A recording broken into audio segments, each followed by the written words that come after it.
Good morning, everybody. We're going to go ahead and give everyone just another minute to join. We'll get started right on time.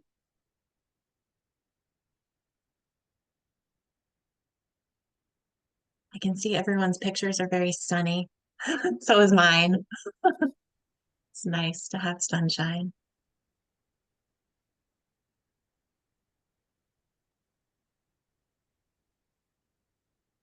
Okay, great. Well, it looks like we have everyone that was in our waiting room in the meeting now. I'm sure some folks will continue to join along the way. But we'll go ahead and get started because we've got a lot to cover today. My name is Adrienne Harrison. I serve as the program manager for the Catalyst program at the Northern Border Regional Commission. We also have Sarah Demers. She's our program coordinator at NBRC, and she's online to help monitor our chat box for questions that you all may have during the session. So a open invitation for you all to use that chat box as questions come to you. We'll stop several times during the presentation to open the floor for questions as well, but that's there for you to go on record with your questions and also to receive a record of our response. So today we are here to talk about our Catalyst program for 2024. I'm going to go ahead and share my screen. I think if I can find the menu.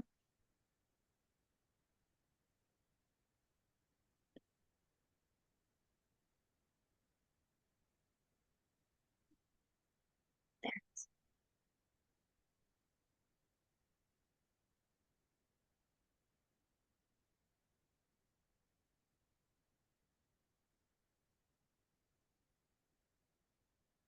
Great. Sorry, that took longer than usual. Okay, so we're here to talk about the Catalyst program for 2024. We'll be going over lots of information, as I mentioned, including sort of a general overview of what the program looks like this year, as well as in the details into the weeds of determining eligibility, as well as going through in detail our pre-application timeline, process, requirements, and how pre-applications will be evaluated. We'll be inviting our state program partners from Maine's Department of Economic and Community Development to join us for a discussion of the state program priorities and the state's role in evaluation of pre-applications. I believe Charlotte Mace is on the line. I can't see everyone that's on right now, but I know Charlotte was planning to join. And then we'll also talk about what's next after this session and today. I'll remind you that our webinar is being recorded. You'll have access to this recorded webinar as well as the slides and all of the Q&A that goes on in the chat box. We'll make those available on our website, hopefully later this afternoon. So that should be available pretty quickly for you. Please, a reminder to keep your line muted unless you're asking a question during one of our Q&A sessions. And again, please use that chat box. We definitely want to get as many questions answered today as we can that you may have. So the Catalyst program, this is our second year of offering the Catalyst program. Last year, 2023, was our first year. It was really exciting to be part of that program. We were able to make 65 awards across the 4-state region, totaling nearly $44 million in funding from NBRC. So it was really exciting to be a part of that. The purpose of the Catalyst program is to stimulate economic growth and inspire partnerships that improve rural economic vitality across the NBRC region. And for those of you that are not familiar with Catalyst, here are a few examples of the types of projects that have been supported by Catalyst in the past. Wastewater, water infrastructure and systems, transportation infrastructure, workforce development programs and facilities, outdoor recreation infrastructure, as well as constructing childcare and healthcare facilities. Those are not obviously all of the types of projects that could be funded with Catalyst, but those are some common successful projects for Catalyst. I'll note that on our website, if you're interested in the types of awards that have been funded in the past, you can navigate over to the nbrc.gov website and under the different states. So you'll want to click on Maine, of course. You can see all of the past funded projects in Maine to get a sense of what successful projects for your state have looked like. So in 2024, there's a lot of similarities to our 2023 program. There are also some differences. And so I will highlight some of those differences. Um, First, we anticipate making a minimum of $50 million available through the Catalyst program this year. We have not been able to quite finalize the available funds for this program because we do not have our federal fiscal year 2024 budget yet.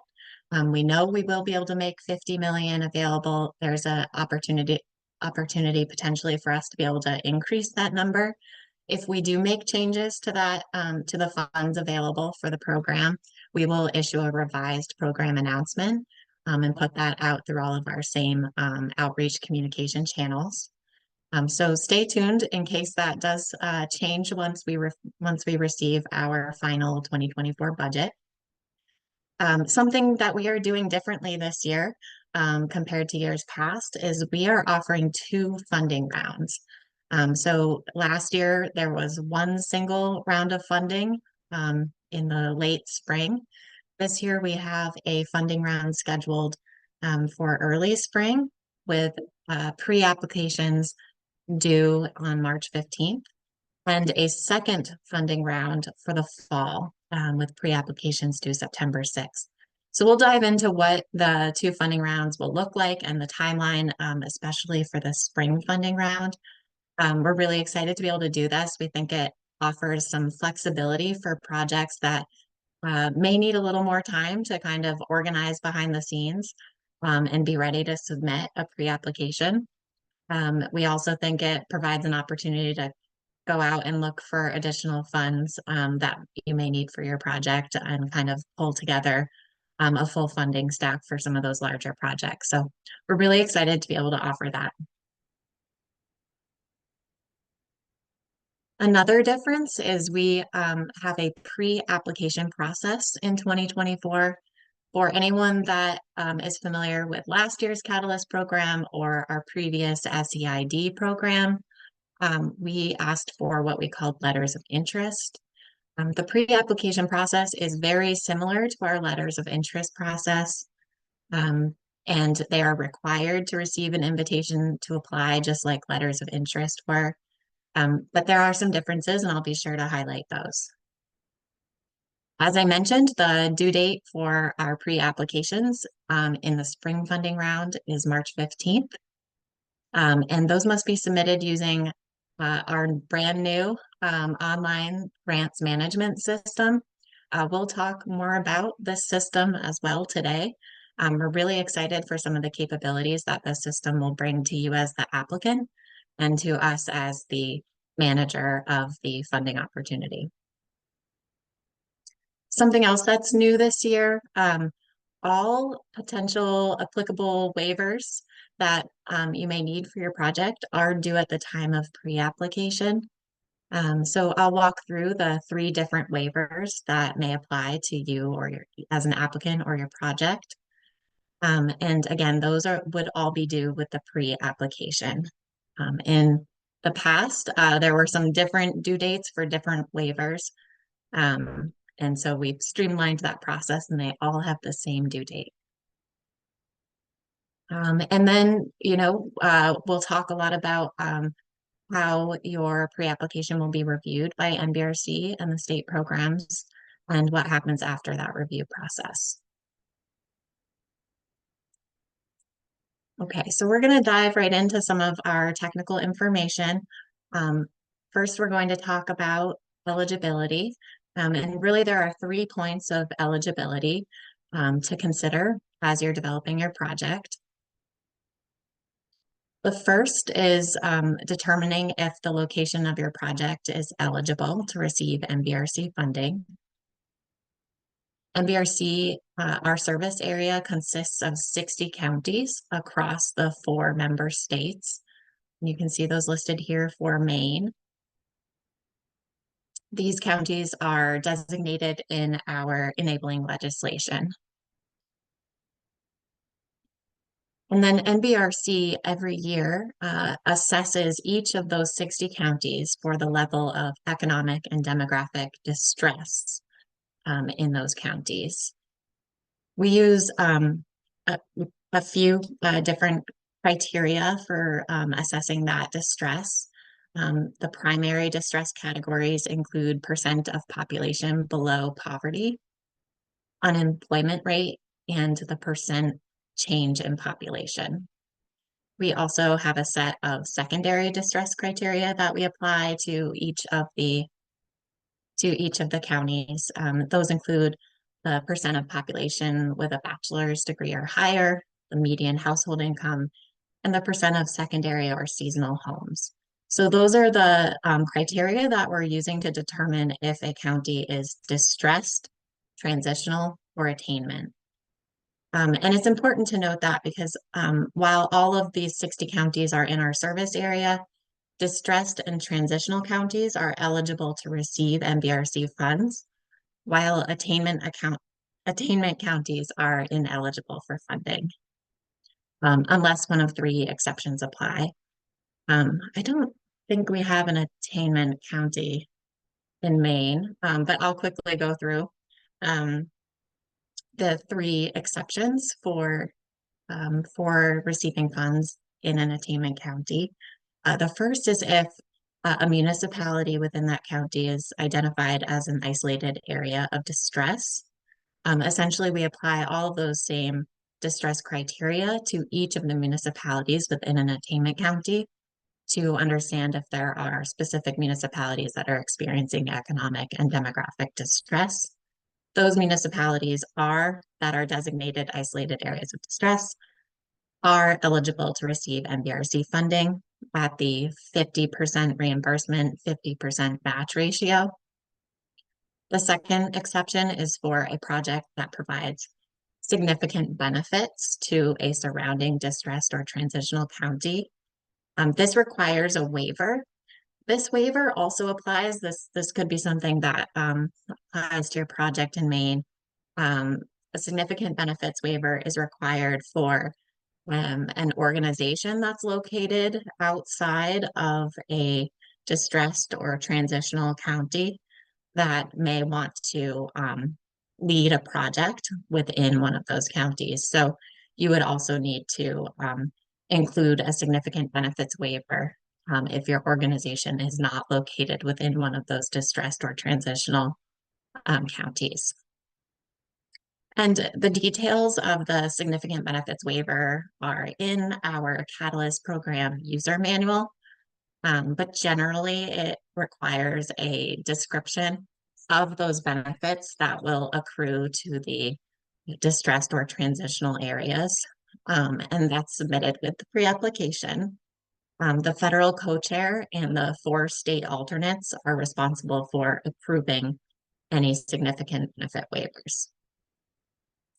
And the third exception to receiving funds in an attainment county are for projects that are part of a multi-county or multi-state project that include at least one distressed or transitional county. So that gives you an overview of how we classify our counties and determine the eligibility for project locations. And again, just a review of determining the eligibility for your project location. Is it in the NBRC service area? Is that project location in one of the distressed or transitional or attainment counties?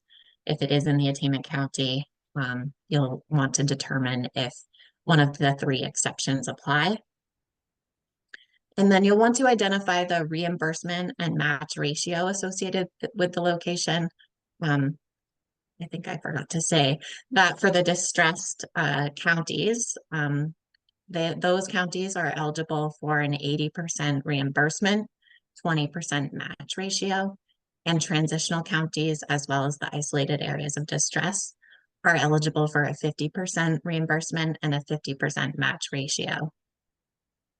NBRC awards are a reimbursement award, which means that the grantee will incur costs and submit documentation of those costs for NBRC to reimburse them. Okay, and the third point of eligibility when you're developing your project is to make sure the applicant and co-applicant are eligible organizations. For NBRC, our eligible applicants and co-applicants are state governments, local governments, subdivisions of states. This could include a regional planning commission. Some examples of authorities of the state are organizations such as a public school district, tribes, so federally recognized tribes, as well as any tribal nonprofit organization are eligible, and all 501c organizations, all nonprofit entities. Applicants that are ineligible to apply for and receive NBRC funds include for-profit entities, LLCs, and other entities that are not a 501c organization.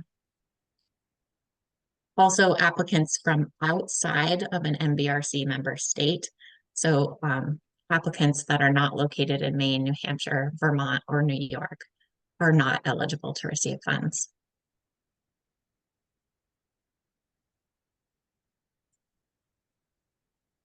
One other point of eligibility we do look at, we ask or we review all applicants to see if they have received an NBRC award previously. And if those awards are not closed, if they're still open or active, NBRC cannot provide an additional investment until that award has submitted reimbursement requests totaling 75% or more of the project and demonstrated that 75% of the cost share has been expended before the pre-application deadline. So essentially, if you have an open award, you're going to want to confirm that you've reached that 75% expenditure milestone. And if you have not, you'll want to submit a 75% expenditure waiver. So there's a waiver to be relieved of this requirement. Essentially, the waiver includes a description of kind of the project status and the process you've gone through to spend down where you're at right now.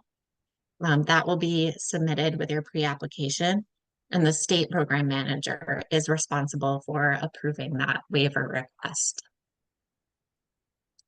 So if you do have an open award, you want to go ahead and confirm the status of that award and if a waiver applies. And the final waiver that could apply to your project and would be due at the time of pre-application is the local development district waiver. All Catalyst program awards require the use of an LDD for grant administration services. And some of those services include support with quarterly reporting, reimbursement requests, final reports, as well as procurement assistance. There are two exceptions for this. State government entities are not required to use an LDD, and of course, LDDs are not required to use an LDD. A waiver may be of interest to organizations that have the capacity for managing federal grants. Some of our larger grantees take advantage of this waiver. Again, this needs to be submitted with the pre-application and will be approved by NBRC, would be approved by NBRC.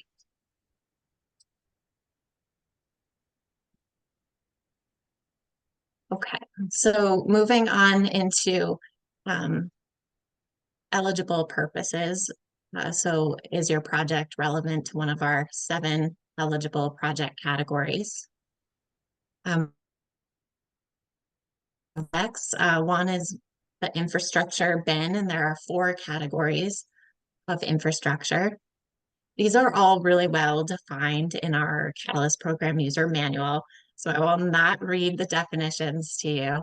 I will refer you to that manual. There's, again, the definition as well as examples for each of those categories. They're basic public infrastructure, transportation, renewable energy, and telecommunications. In the non-infrastructure bin, we have business and workforce development, basic healthcare, and resource conservation, recreation, and tourism. Again, really well defined in our program user manual. We'll talk more about how you classify your project in the next few slides. It's important to understand the category that your project will fall within, because that is how we determine the appropriate maximum award size for your project. Non-infrastructure projects are eligible for a maximum award size of $500,000. Infrastructure projects are eligible for up to $1 million. And if your infrastructure project qualifies for the higher maximum determination, then it is eligible for up to $3 million award. And we will go through the decisions, sort of support questions that we have available so that you can classify your project as part of your project development. It's also detailed in our frequently asked questions document, which is available on our website. Okay, so you think you might have an infrastructure project. These are the 2 questions you'll want to ask of your project. Does the proposed project align with an infrastructure category? And is the proposed project primarily construction? And if you answer yes to both of those questions, then NBRC would consider your project to be infrastructure for the maximum award size of $1 million. It's important to note that we call it infrastructure. It's really construction in support of an infrastructure category. So construction is a key question in that determination.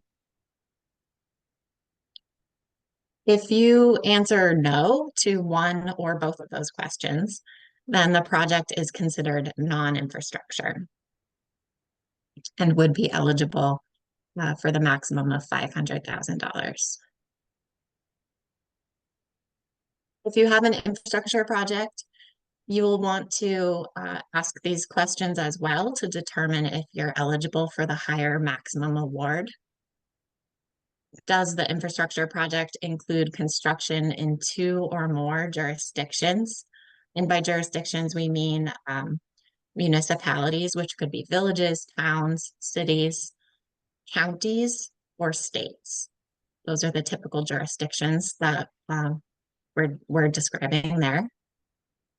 And does the infrastructure project include construction in support of 2 or more infrastructure categories?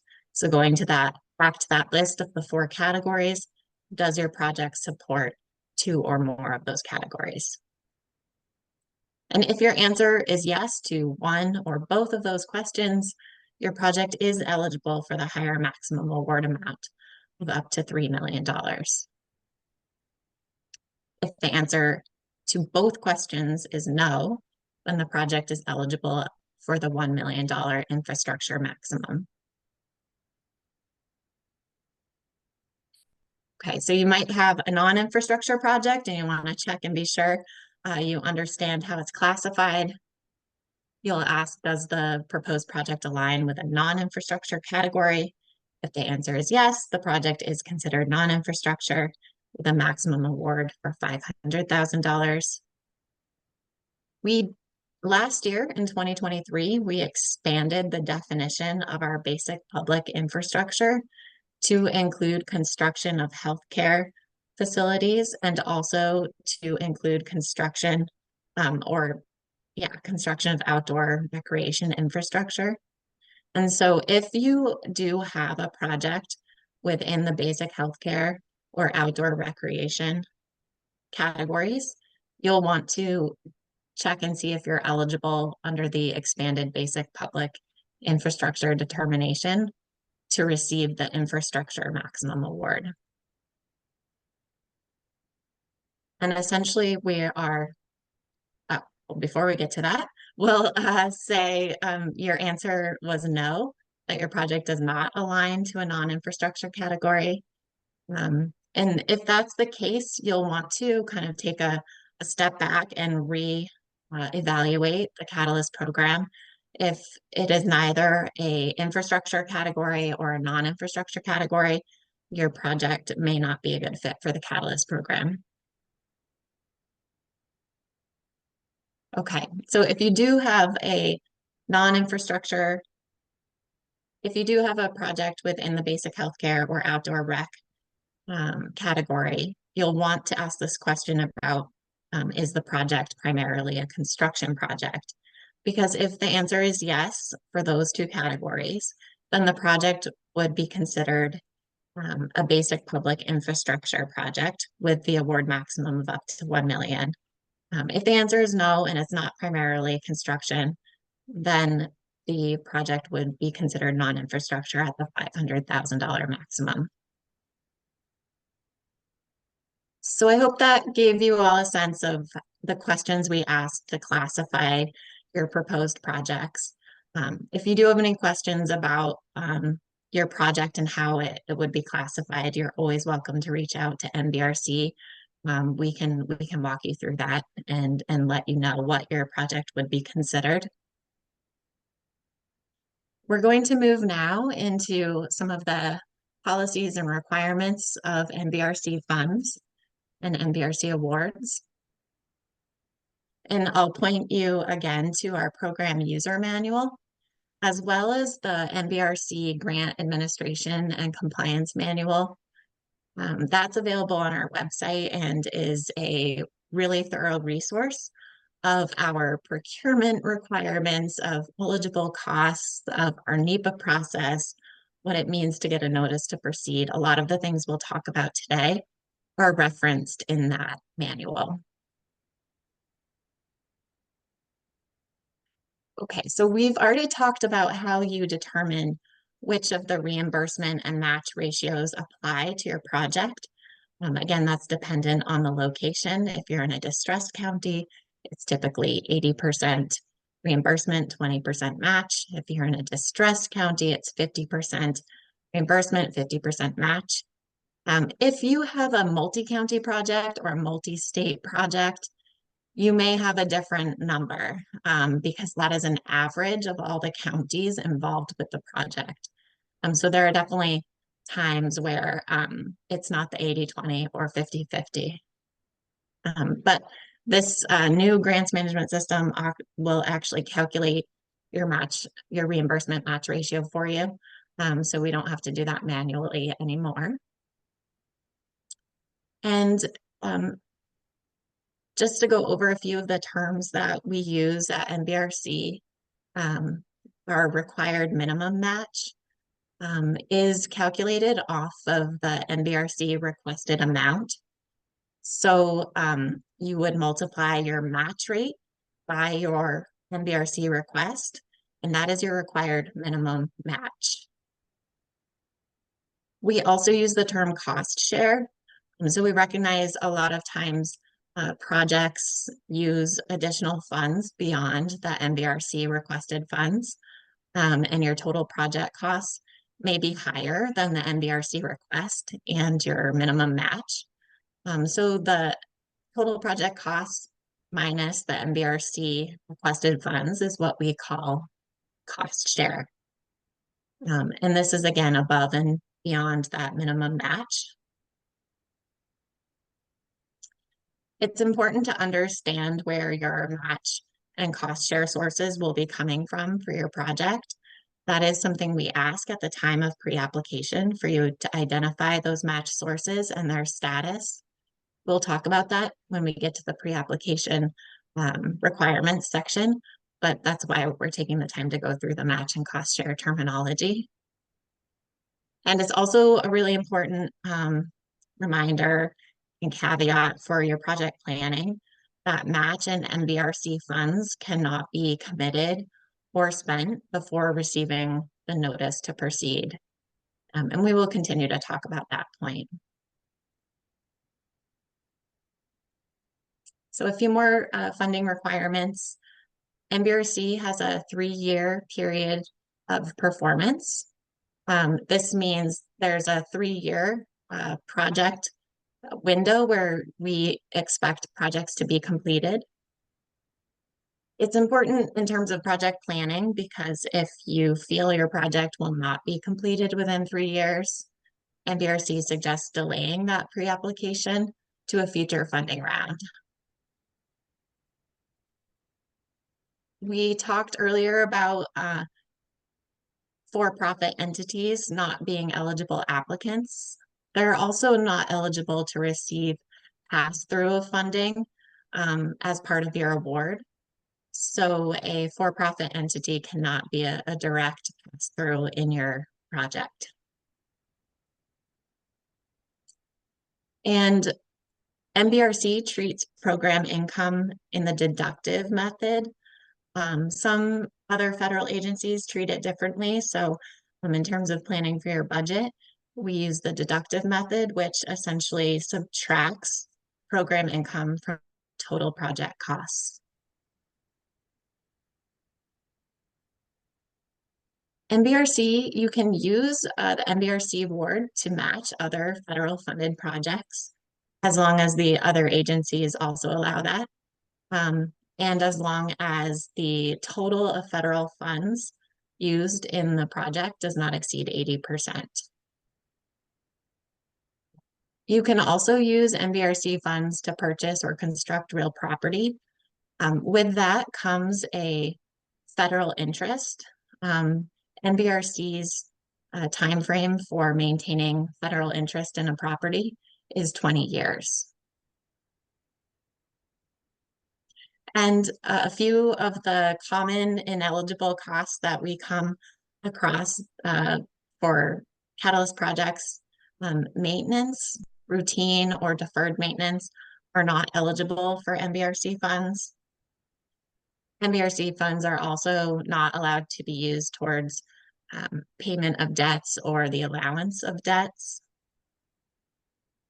And again, I'll refer you to the user manual for the full lists of kind of all of these funding requirements. We do have additional ineligible costs, but these are really the most common that we come across in terms of questions as projects are being developed. The notice to proceed. So I mentioned earlier that NBRC funds and match cannot be committed or expended before receiving this document from NBRC. Essentially, the notice to proceed is permission from NBRC or like an acknowledgement that the project is ready to go and has met all of the federal requirements for receiving funds. And part of the notice to proceed is receiving environmental review approval. The National Environmental Protection Act applies to NBRC funds. And the reason we bring this up now is it's important to plan for the time it may take to complete NEPA, as well as the cost it may take to complete NEPA. So as you're planning out your project and you're putting together your timeline, you will want to include NEPA in your timeline. And we've found that there are typically sort of 3 situations that apply to Catalyst projects. The first is a categorical exclusion. This typically applies to projects that do not involve construction or any sort of on the ground, in the ground disturbances. Categorical exclusions can really just take a few weeks and do not have any significant costs associated with them. So if your project falls within the categorical exclusion, or your project is, no construction, usually a lot of our workforce training type projects, programming awards, those do not require significant environmental review and would likely fall within a categorical exclusion category. The other or another situation, awards are often put in for environmental review are categorical exclusions plus a Section 106 consultation. That is a historic preservation consultation, which requires working with the state historic preservation office. This can take a few months for the state to work with you on assessing any potential impacts to historic resources and coming up with a plan to document those resources. That can sometimes come with a price tag of, $1,000 to $3,000. So it's important if you think your project involves historic resources to include a little more time for NEPA in your timeline, as well as some costs for NEPA, for satisfying NEPA in your budget. And some of our more significant construction projects may fall into what we call the environmental assessment category. This is the environmental review process that takes generally 6 to 12 months and may cost from $5,000 to $10,000.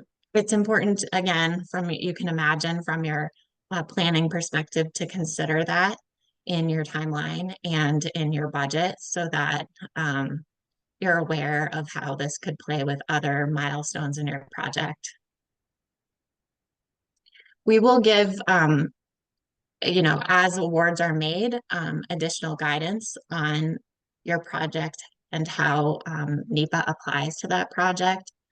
But again, for the purposes of planning, we wanted to really raise that and highlight this number.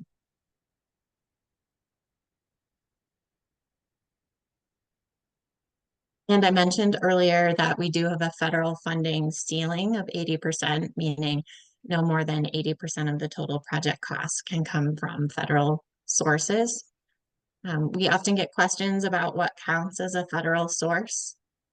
So a few things that do not count towards the federal cap: any community development block grant funds from your state do not count towards the federal cap. Federal loans also do not count towards the federal cap.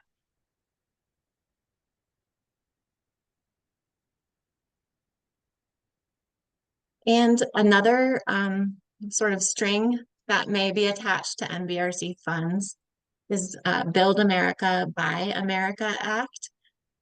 This was put in place in 2021, and essentially it's a Buy America preference for iron and steel manufactured products and construction materials that are used for infrastructure projects. The Build America, Buy America Act has a broad definition of infrastructure. It doesn't necessarily align with our infrastructure definition and our non-infrastructure definition. We provide guidance on our website for the types of projects that are considered infrastructure. And we'll also, if you do receive an NBRC award, we will also provide that guidance if BABA applies to your project or not. But again, in terms of planning and budgeting, you'll want to have a sense of if BABA applies to your project or not. Okay, I'm gonna pause for a few minutes and see if there are any questions that we'd like to discuss before moving on to the pre-application details.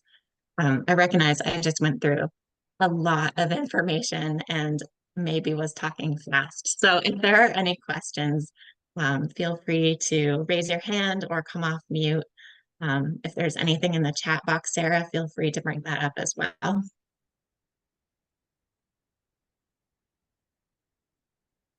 I have a question. We are Sure. talking about building a child care center in one town, but the extent of its impact will reach to surrounding towns. So it's an infrastructure project, but it also has non-infrastructure components because it will impact business development and economic development in all the surrounding areas because there is no childcare right now. Did you say construction of a childcare Yes, facility? a new Yeah, so facility. that would fall within our basic public infrastructure definition. Um, Mhm. so that would qualify as an infrastructure project. If the impact reaches beyond just our local town and it impacts surrounding areas because people commute to work into our town, would that then go beyond just our local region? No, unfortunately, well, I think that's a positive to definitely highlight in your pre-application.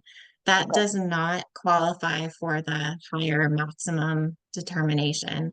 okay, The construction itself of the infrastructure would have to occur in multiple jurisdictions, got it. Okay, not just thank the you. impact. Okay, thank you very much. You're welcome. Jen? Hello. So, if an organization received loan funding to purchase a property, could that loan be considered matched toward a grant for infrastructure improvements on the property if they've already received Um, a loan? if the property has already exchanged hands, like if you've already purchased the property with those loan funds, that would not be eligible as match. All of the sort of project work must occur after the notice to proceed. So in that case, if the transaction has already occurred, it could not count towards match. If the transaction has not occurred and you would like to, and you could hold off until you receive the notice to proceed to actually enact that purchase, then it could qualify as match. Thank you. You're welcome. I have a question, please. Sure. Is it possible to use this funding stream to work with a town to build a fire station / community center? Yeah, that starts to get into a tricky sort of area. We do not accept or fund public safety facilities. We do fund community centers, so I think it would be up to you to be able to demonstrate that the funds are going towards a community center. So I guess for me, I would need to see more information about how those funds would be allocated and sort of the true purpose of the project. So if our plan was to have it all in one building, the community center, an ambulance bay, fire station, could we use the NBRC money for just a portion of the building because we are going to get earmarked money from the federal government for the fire station, or should we just go on to a different project? If you wouldn't mind sending that question with some of those details in an email to Okay. our admin@nbrc.gov address, then we can take a look and evaluate how we think that would be classified and get back to you.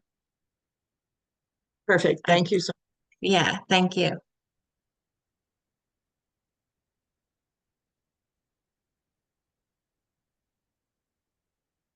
Great. Okay. My, Oh, go sorry. ahead. Oh, thank you. My question is that I'm going to be writing the grant for the town of Stowe, not on the Canadian border, but in a county that is that, does that meet the requirement? So Is the applicant the town? yes. Yeah. Yes, if the applicant is the town and you're providing grant writing services is how I'm interpreting your question, that's completely okay. Great, thank you.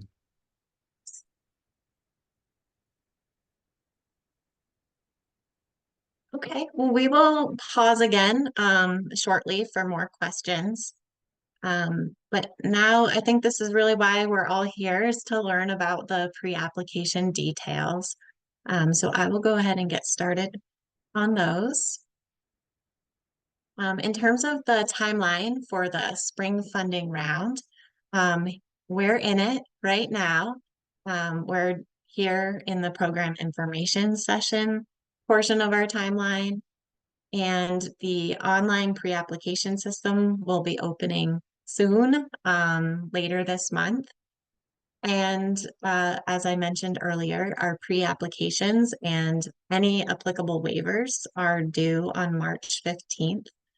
I will highlight that NBRC has a 5 p.m. Eastern time cutoff on the due date. Some federal agencies offer 11:59 p.m. on the due date, but NBRC is a 5 p.m.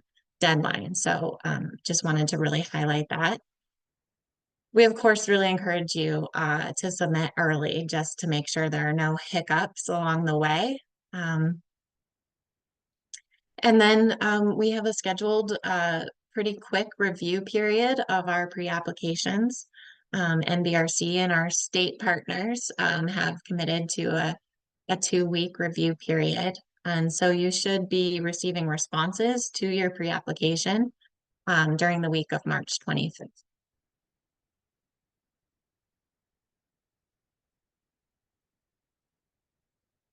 And again, in terms of the process, we will require the use of our online grants management system to submit your pre-application. We will be releasing detailed guidance on how to access that system, as well as technical support resources on how to go through that system and register an account, and the questions and information that will be asked of you in the system. So those resources will be coming soon. This is as I mentioned, a brand new system, and we are actively in the process of getting that ready to open to you all. As I mentioned, there is a registration requirement. So anyone who would like to access a pre-application will need to register an account. And that will ask for information about your organization, the organization name, the type. We'll go back, there will be a list of those eligible applicant types that we discussed, and you'll select which one applies to your organization. The organization address, the employer identification number, as well as a unique entity ID. Some of you may not have a UEI number, and that's okay. It is not required to submit a pre-application. It will be required to receive an NBRC award. So if you do not yet have a UEI number, I highly recommend going to sam.gov to go ahead and register for a UEI number. If you do have one, we ask that you enter it during this registration process. And once you've registered and you have access to our pre-application, you'll be asked a number of pieces of for a number of pieces of information, and I'll walk through that now. So in the pre-application, you'll be asked to identify any applicant characteristics that apply. If you are a previous award recipient, you'll want to mark yes or no. If yes, it will ask you for the NBRC award number. Again, this is important. It goes back to that 75% expenditure waiver. And so if you, again, do have an open award, you'll want to confirm if that waiver applies to you. You'll be asked to identify if your project is representing a rural community. And NBRC defines a rural community as a population of less than 5,000.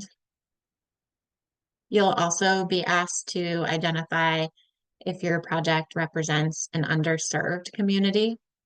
And we have defined that term in our program user manual.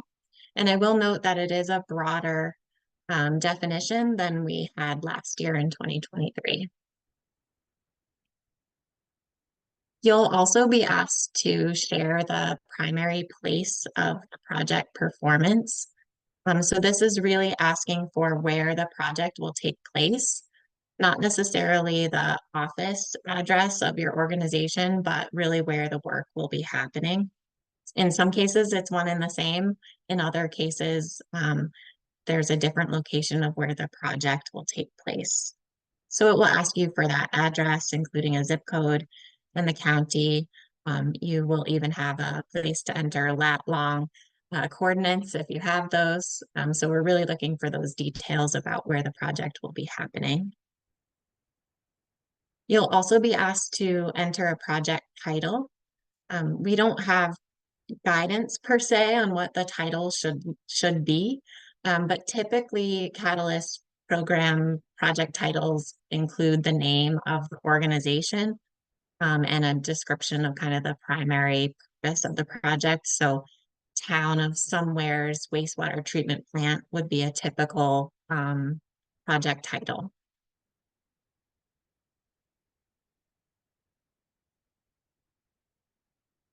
The pre-application will ask for budget information.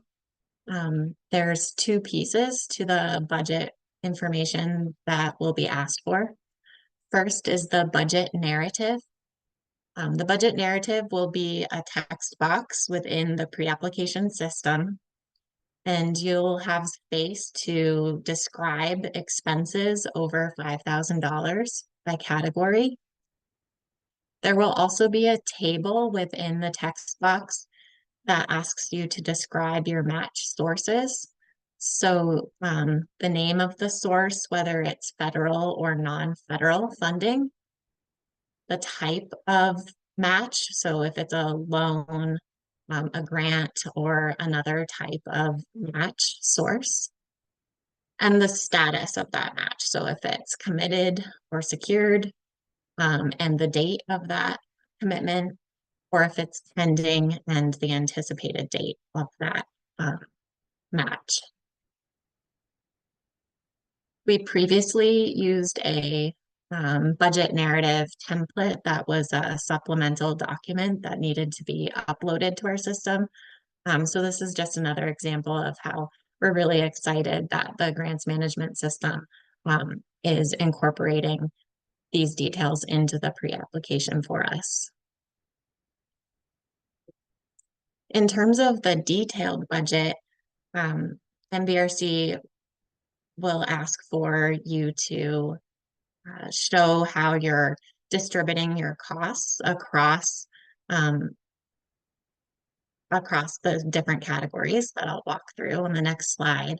And you'll want to highlight how the NBRC funds are allocated across categories, as well as how your match and cost share funds are allocated across those categories. And these budget categories align with the SF 424 CBW form. This is again a detailed budget form.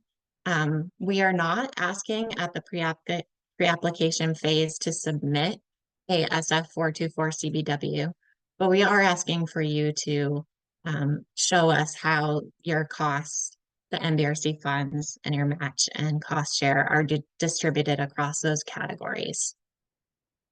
So within the pre-application system, you'll be able to enter multiple lines for different budget items within each category. Those will all be totaled up for you, and you'll want to make sure that the total project costs align with what your planned total project budget is.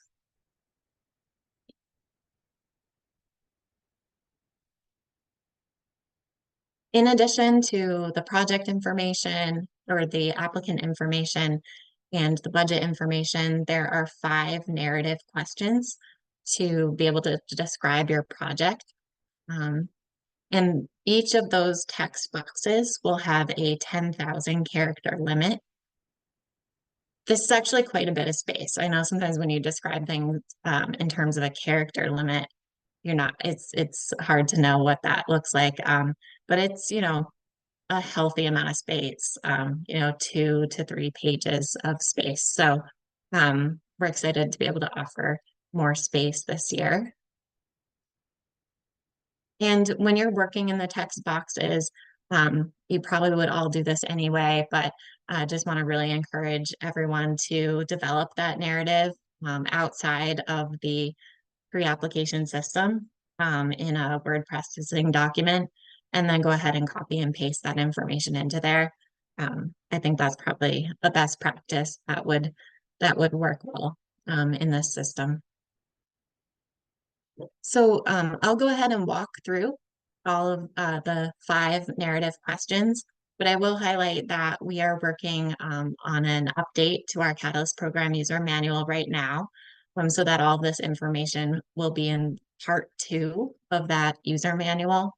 Right now, it's not in there. This is kind of late breaking. You're the first of well, you're the third of 4 sessions, so I won't say you're the first people to see it, but we are, this is kind of hot off the presses in terms of sharing this information. We hope to have that updated manual on our website by the end of next week. So be on the lookout for that revised version. Okay, so the first narrative question is a project abstract. And this is the opportunity to provide a summary of your project, how it aligns with one of our project categories, and describing the status of the project, where you are in terms of if you're ready to go, or if you're still in the planning phase, or if the project has already started and we're kind of last in funding. So we really like to understand the status of the project, as well, of course, the scope of the project and over what period of time the project will be completed. So in the abstract, it's the chance to really give us an overall picture of your project. The second narrative question is project goals, outcomes, and outputs. And here we're looking for what the expected economic outcomes of the project are, and to describe the scale of the expected economic impacts on your community, county, or region. We do provide a list of example economic outcomes and outputs in the program user manual. It's Appendix G. So you can go there if you're curious what we mean by economic outcomes. You can go there and see some examples and see what might apply to your project. The third narrative is around aligning with program priorities. NBRC has Catalyst program priorities, and the state programs have priorities. Those are outlined in the manual under the scoring criteria section. I think it's Appendix K. And that's a great place to go to get a sense of what the program priorities are. Charlotte Mace is also here from our Maine state program, and she can describe some of the state program priorities that she'll be looking for. The fourth narrative question is around project beneficiaries and the community context for the project. So who will the project benefit, and why does this project matter to the community? It's also an opportunity to describe how a project may serve or benefit rural communities or underserved communities, and if applicable, how this project helps improve community resilience to climate or weather related impacts.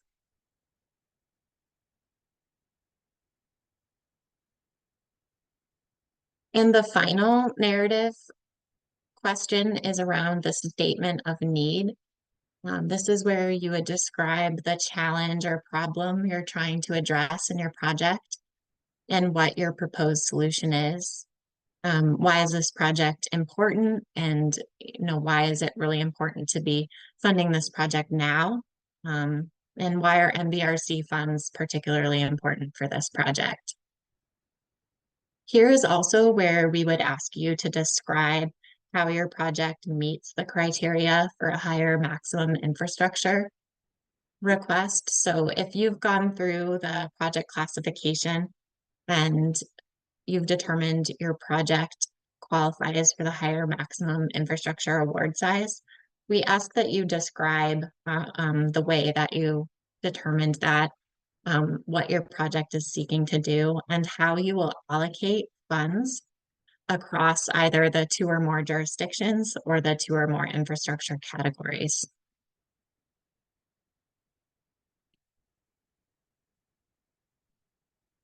Okay, so you've gone through, you've provided all the information in the pre-application, and you've submitted your pre-application, and now it's time for NBRC and the states to evaluate those pre-applications. NBRC will be evaluating applications for eligibility. So going through all of those 3 points of eligibility that we talked about early on. And NBRC in the states will also be considering alignment with the program priorities.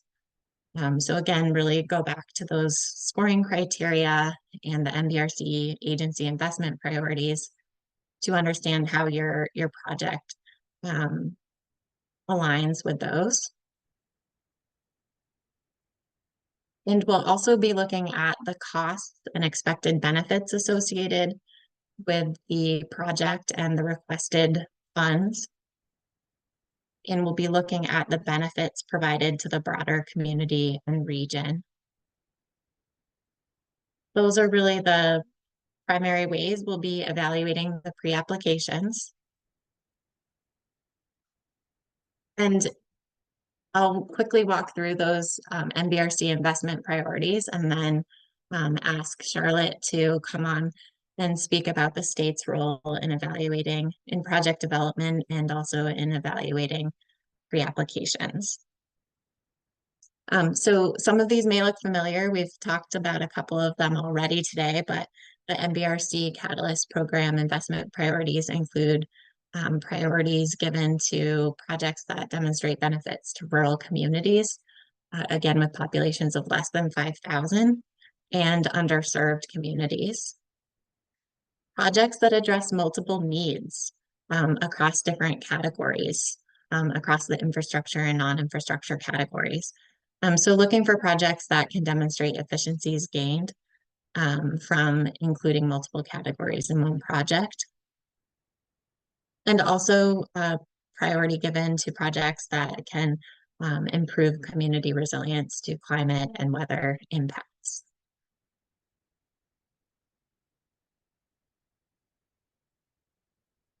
Okay, I will turn it over to Charlotte. Thanks, Adrian. I just had a few things that I wanted to talk about. As Adrian mentioned, the state of Maine funding priorities, I think they're on page 61 of the Catalyst Program Manual. And I definitely encourage everyone to review that. This year, we did update those priorities. The priorities themselves substantively didn't change that much, but we did assign a more detailed points structure, so you can understand how many points you would get if you addressed something not at all, or if you addressed it okay, or if you addressed it really well. So I would encourage everyone to look at that. The other thing that I would say is we've been getting a lot of requests for meetings from potential applicants in Maine, which is great. But sometimes what happens is applicants will come to the meeting and have a lot of the questions that are being talked about today, eligibility questions, how much money can we ask for, what are the match requirements? And we always encourage people to get those questions answered either by a really thorough read of the program manual or by asking NBRC or by working with your technical assistance provider at your local development district. And if you don't know who that is, we can definitely tell you who that is. And get all those nuts and bolts questions understood first, so that when you come to me, we can talk about how your project can be the most competitive and whether or not your project aligns with the state priorities. You don't want to eat up all of our meeting time going through kind of this nitty gritty of the grant administration, and then we don't have enough time to talk about, okay, how can your project be the most competitive when competing against the other projects. So I just wanted to make a note about that. There's also on the NBRC website a really good infographic that kind of shows the steps of what you want to do as an applicant. Do your eligibility check and meet with your technical assistance provider. And I'm the fourth step down. So once you get to me, you should be very clear on who the applicant is, what the project is. You should be confident that the project's eligible. You should kind of know, who your match providers are and how much match you need to bring to the table. And I really expect all of those details to be worked out before you get to me. And that way we can have a really good conversation about how competitive your project will be. So I could, another couple of things that I wanted to mention about the funding priorities. The state of Maine has a 10-year economic development strategy, which was enacted in very late 2019, early 2020. And those are the economic development priorities for the state. So your application will be more competitive if you can show that your project is in alignment with those priorities. And the link to that economic development strategy is right in the scoring criteria.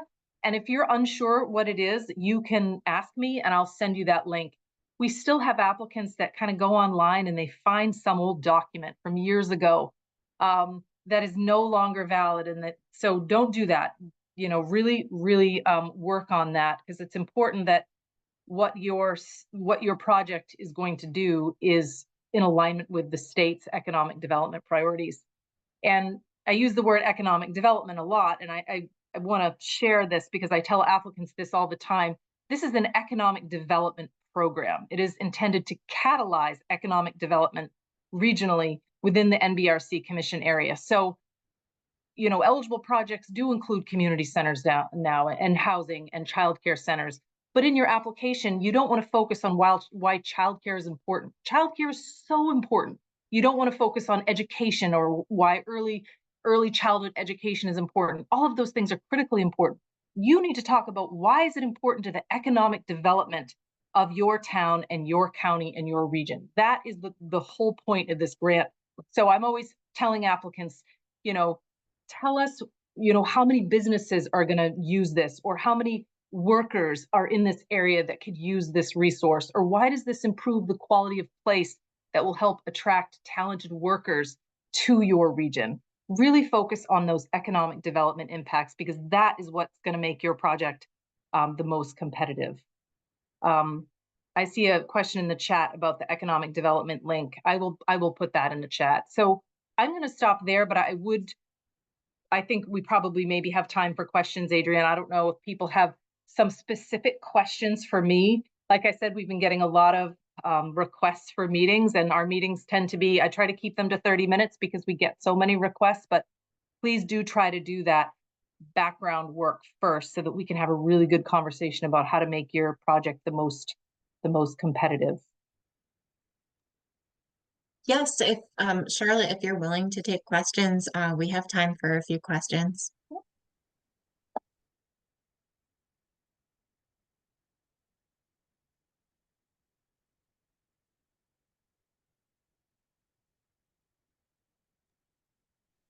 Or we can keep moving on, and we will open it up again for questions in a few minutes. So feel free to pull your questions together in case you want to take advantage of Charlotte's time here.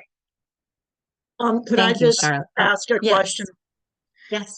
Is there any way at all that a for-profit recreational business could team up with local municipalities and or the county, or is that going to be seen as a pass-through?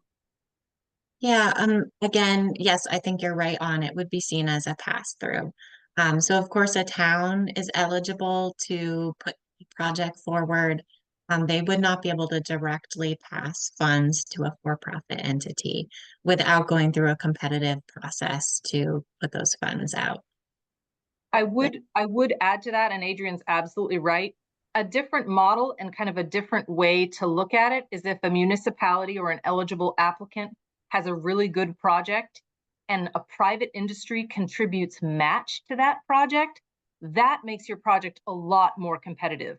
The money is not going to the for-profit company, but the company is contributing, is leveraging private investment for that project, and that will give you more points in the scoring, because that means that private industry is so behind what you're doing, they're willing to put money towards it. So that's kind of the opposite of what, it's not a Yeah, pass through, it's the that's the opposite. opposite of what I thought. So that's a brilliant idea. So we could have, say, the town apply for this project that's going to bring on economic development and attract quality jobs. And we, as the for-profit, would be the industrial sponsor providing the match. Yes, that would be eligible. Yes. Okay, thank you. I'd like to ask a question that follows up on that. Can you hear me? Yes. Yes, Oh, go ahead. thank you. My name's Amelia. My question is, if a township applies for the funds and does a competitive bid process, and we are the industrial sponsor as well, if we happen to win the competitive bid process, that's acceptable? Yes, So, so I will refer you, I will answer and also refer you to our grant administration and compliance manual, which details all of our open and fair competition requirements and how to put together a fair bid process. There would be no prohibition of you receiving those funds as long as you are not part of the development of the RFP. Um, you would not be able to create the RFP that then you go after and win. So you'll want to make sure that you're not part of that process. You'll also want to make sure again that RFP meets the merits, and we describe those in that compliance manual, but the merits of an open and fair competition.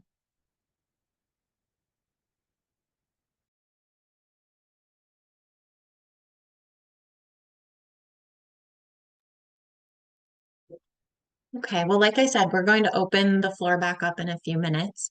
But let's just round out the rest of the slides. So, okay, NBRC and Maine have reviewed all of the pre-applications. Again, we've committed to getting a response to pre-applications out during the week of March 25th. I've been saying it could be March 29th, so don't on March 25th feel like if you haven't heard anything, you've missed it. We're hoping to get them out before the end of that week. So, stand by during that week.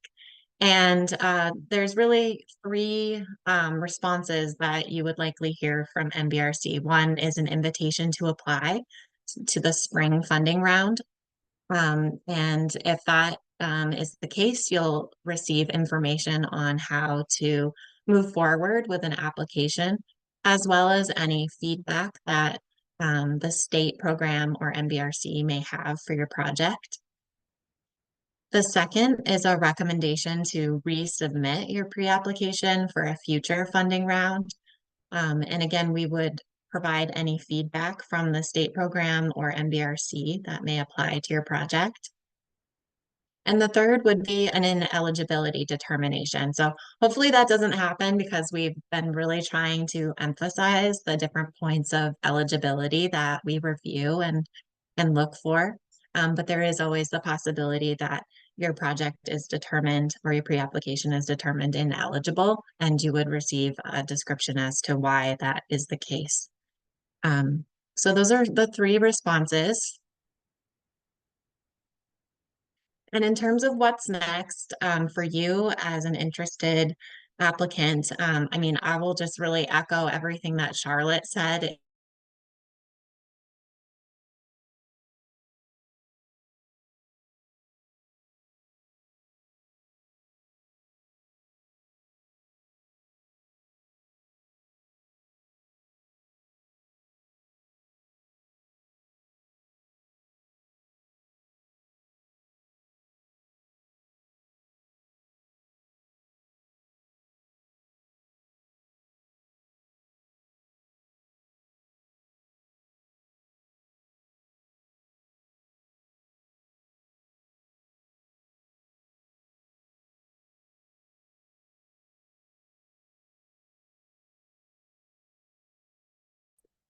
Hi, everybody. Can you hear me? Am I back? I can hear you, Adrian. Okay, great. I don't know if I'm still frozen or not. No. Unfrozen. Okay, great. And you can still see, let's see. You'll need to reshare. Yes, here we, oops, not start. Apologies, that's not happened before. Okay.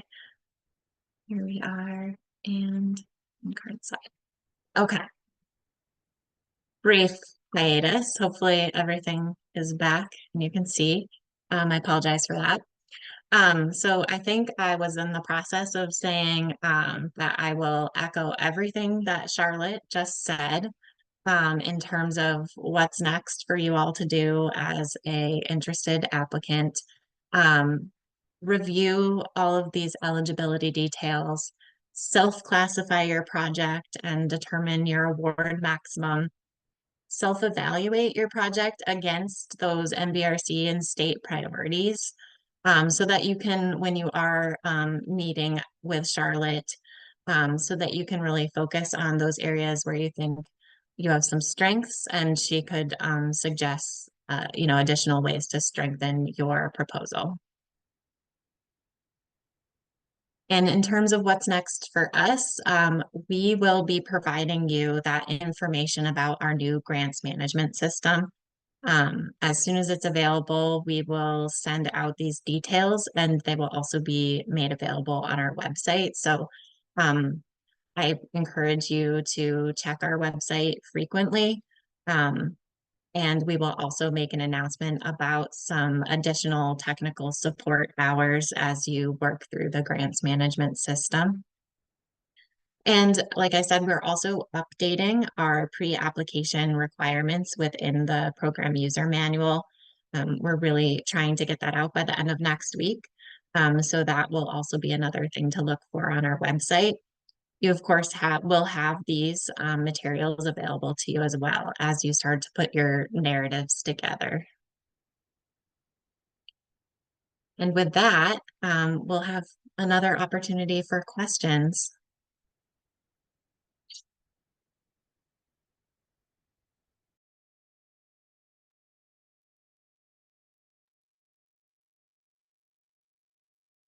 I have a question.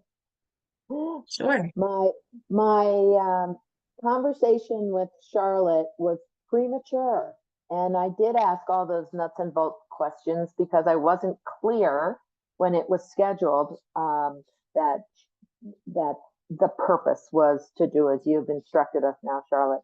If I have further questions, is it too late for me to possibly have a second conversation with you? I understand there's a lot of people vying for your time. So I apologize for wasting time in our prior conversation, but I do want to maximize my eligibility for our project.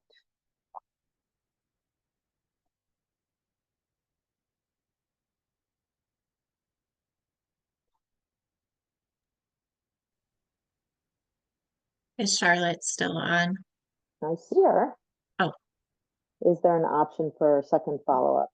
Oh, I heard you, Ellen, but I didn't realize that there was an actual question for me. If I need further guidance, is my question.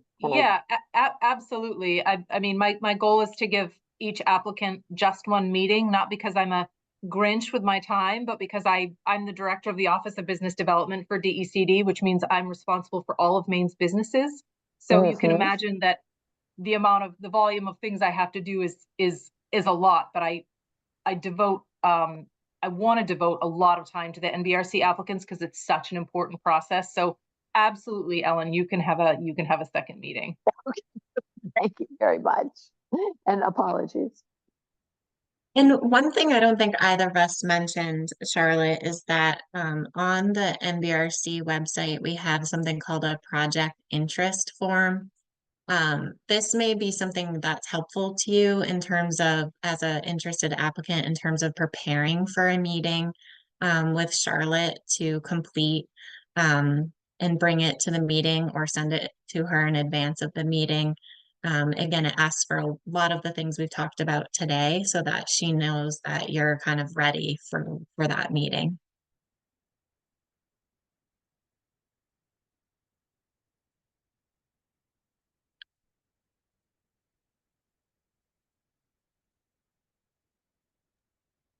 I have a question.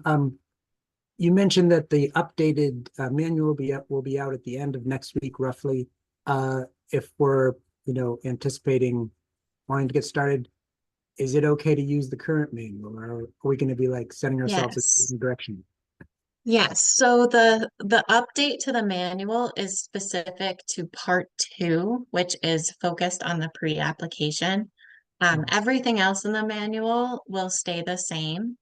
So you can definitely use what's there to start preparing for the pre-application.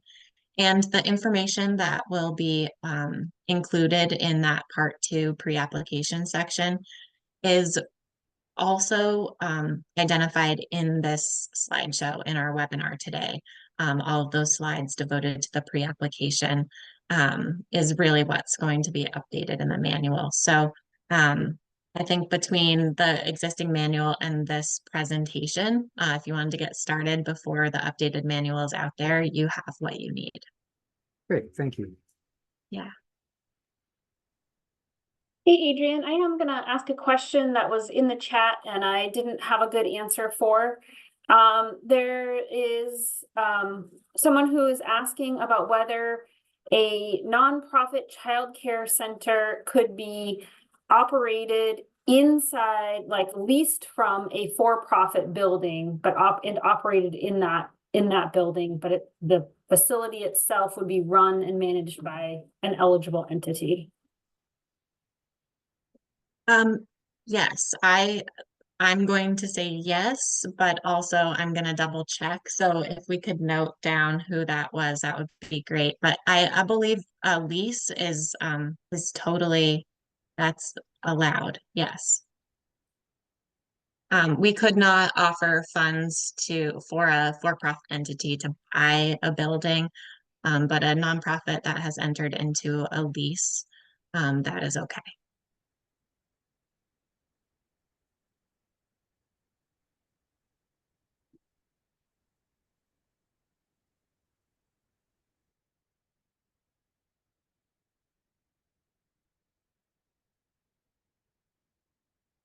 Well, it must almost be lunchtime. I feel like you guys are a quiet bunch and or really hungry.